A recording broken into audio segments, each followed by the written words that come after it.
She was 10 when it struck her without warning. A pull in her chest, sharp and sudden, like breath caught in memory.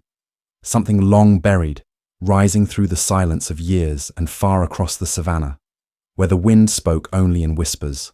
A wounded elephant calf opened his eyes to a sky he no longer trusted. His body broken, his world empty. But somewhere deep inside, something stirred, a flicker, a shadow of warmth he couldn't name. And as the girl stood still, heart racing, hands trembling, she didn't know why her eyes burned or why her feet moved toward a place she hadn't been since before the forgetting. Only that something lost was calling something ancient and wordless and waiting. Because some bonds don't break, they only sleep, waiting for the moment pain and memory collide and everything changes. Each morning Amara rose before the sun, her bare feet brushing the cool floor as she moved through the same motions, schoolbooks stacked in careful silence, clothes folded with the precision of someone trying not to disturb the air around her. She smiled when spoken to, nodded when expected, but her eyes always drifted toward the horizon, where the land thinned into sky, and something unnamed seemed to wait. Her drawings filled the margins of her notebooks, elephant shapes, half-finished trees without leaves, shadows with no source. She would sit beneath the old fig tree near her home, fingers brushing the dirt, tracing invisible patterns into the earth, as if trying to remember a rhythm long forgotten. And though her world was quiet, there was a weight in her chest that never left, not loud, not sharp, just constant, a dull throb like a name lost in a dream. And miles away in a fenced clearing, beneath a wide indifferent sky, a young elephant stood alone. His trunk moved instinctively over dry soil, but there was no joy in the motion, only memory muscle, remembering touch, that no longer came. Each night, he circled the same spot, worn into the ground, a spiral of waiting. His ears twitched at distant sounds, but none were the call he ached for.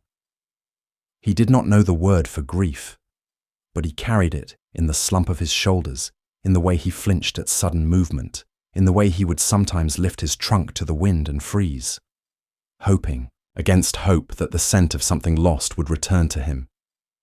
It happened in a blur of dust and screams, metal tearing through moonlight, the night air splitting open with gunfire and panic. The herd scattered in waves of thunder, but the calf stood, frozen, pressed against his mother's side, until she fell with a sound he would never forget. Not loud, not sudden, just final.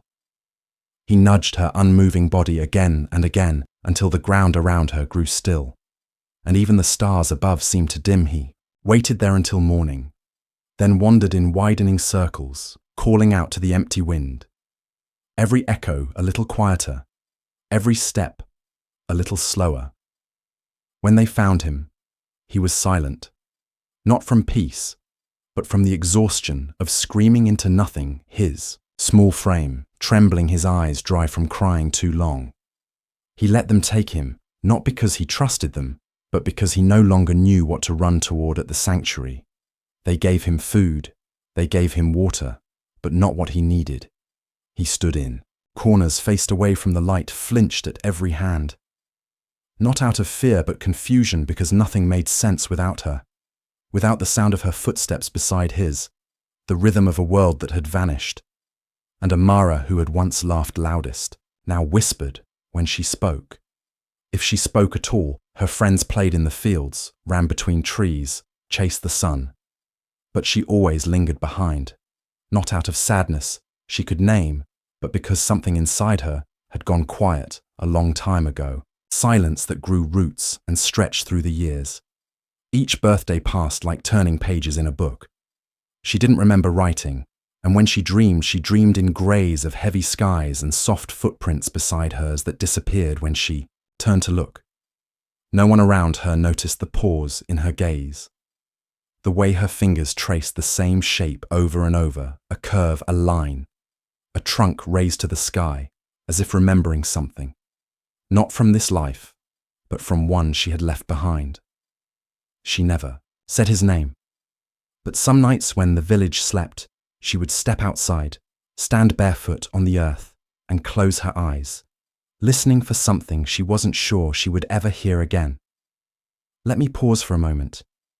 Tell me, where are you listening from? Have you ever had someone, a person or even an animal, recognize you after years apart? That quiet moment of knowing, when time disappears and only the bond remains. If stories like this speak to something inside you, follow along. There's so much more to come. It began with a photo, a grainy image on her uncle's phone taken in passing, just another rescue, just another day. But the moment Amara's eyes met the small figure in the frame, something surged through her, a crashing wave of memory and ache, and something else too sharp to name. The way he stood, the angle of his ears, the sadness in his shape. It was him. It had to be him. Her mouth moved before she could stop it. Moyo! She said the word like a prayer, like a wound tearing open, and her uncle turned, startled. But she was already moving, already packing, already pleading. That night's sleep would not come. Her mind raced with 1,000 questions. What if it wasn't him? What if he didn't remember her? What if she had dreamed the whole thing? And even if it was him, even if it was Moyo, what right did she have to return to a bond she'd let slip away? She pressed the old drawing to her chest, its edges soft with time. 2 figures drawn in crayon, a child and a calf beneath the wide curve of a baobab tree. She had carried it with her even when she stopped drawing, even when she tried to forget. The drive to the sanctuary was long and dusty, the truck jolting over broken roads, but her grip on the paper never loosened outside the windows. The world blurred, but inside her the picture was sharp, the weight in her chest steady and rising. And when they arrived, and she stepped out and saw him standing alone, thin, scarred, still the same. Something inside her broke and rebuilt. In the same breath she didn't call his name, didn't rush forward, just stood frozen, caught between fear and hope. And when he turned slowly, eyes locking with hers, everything fell silent. No guards, no fences, no years. Just the space between hearts collapsing into one single beat. The air between them was heavy, unmoving, as if time itself had stopped to breathe. She stood on the edge of the pen, her heart thudding in uneven pulses. Her fingers curled into her palms, unsure if she should speak, if she should move, afraid that even a whisper might shatter the fragile spell. And he stood still, 2 head low, eyes, watchful, ears twitching, as if trying to place a scent half remembered. And then the wind shifted, just slightly, carrying her smell, her presence, that faint echo of something safe, something known. He lifted his head slowly, cautiously, took 1 step, then paused, the dust beneath his feet, rising gently like memory stirred. Then another step, his body still showing the wear of wounds, but his focus narrowing, locking onto her, not with fear, not with confusion, but with a kind of deep, ancient knowing. Her breath caught as his trunk extended slowly, trembling not from weakness but from recognition. He reached toward her, not to touch, but to feel, to ask, without words, "Are you still the one?" And she reached back, her fingers brushing the tip of his trunk, and suddenly her eyes flooded with tears. "Moyo," she breathed, not loud, not desperate, just true. And in that name was the weight of years of longing, of guilt, of love, unsaid. And the moment it left her lips, he let out a sound, low, soft, almost hesitant, as if unsure whether it was allowed to exist in this world anymore. His trunk moved to her cheek, lingering there, not in question, but in answer. He pressed gently against her chest, resting there, as if listening for a heartbeat. He used to fall asleep beside, and when he found it, something inside both of them unlocked. She stepped closer. No hesitation now wrapped her arms around his thick, rough skin, pressed her face to his side, and for a moment there was no pen, no distance, no time, only the warmth of recognition.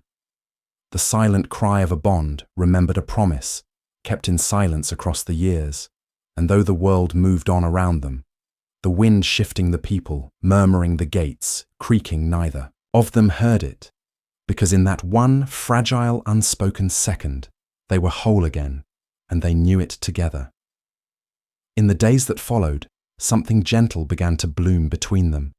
Not sudden, not loud, but steady, like dawn unfolding across quiet fields. She would sit beside him in the dust, humming softly, sometimes speaking, sometimes silent, letting her presence be the answer to every unspoken fear.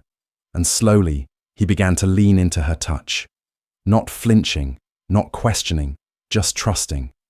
She offered him fruit in open palms, and when he took it, it wasn't just hunger, it was permission, a choice to let the world back in.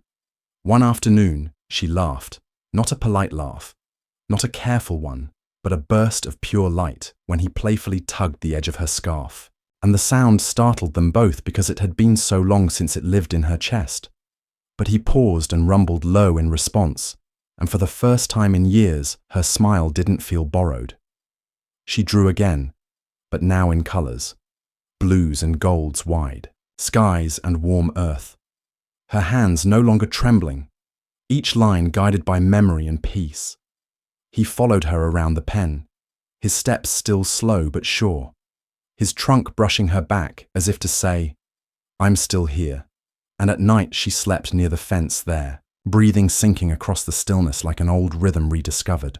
Others watched, but they didn't need to understand, because the proof was in the small things, the way he came when she called, the way she sat without words, and he stood without fear. The bond they'd carried through silence and years returning, not as it was, but deeper, stronger, shaped by time, and tested by loss.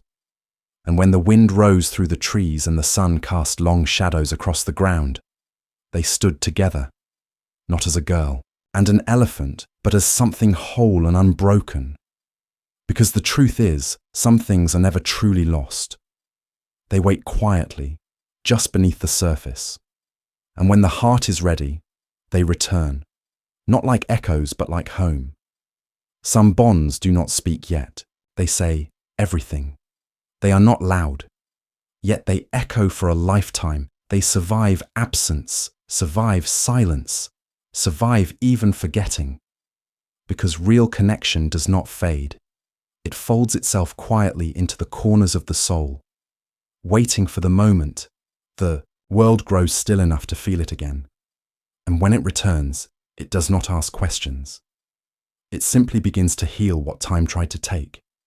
And in that healing, both are changed, no longer broken, no longer lost, just found again in the space between memory. And now where love had been waiting all along.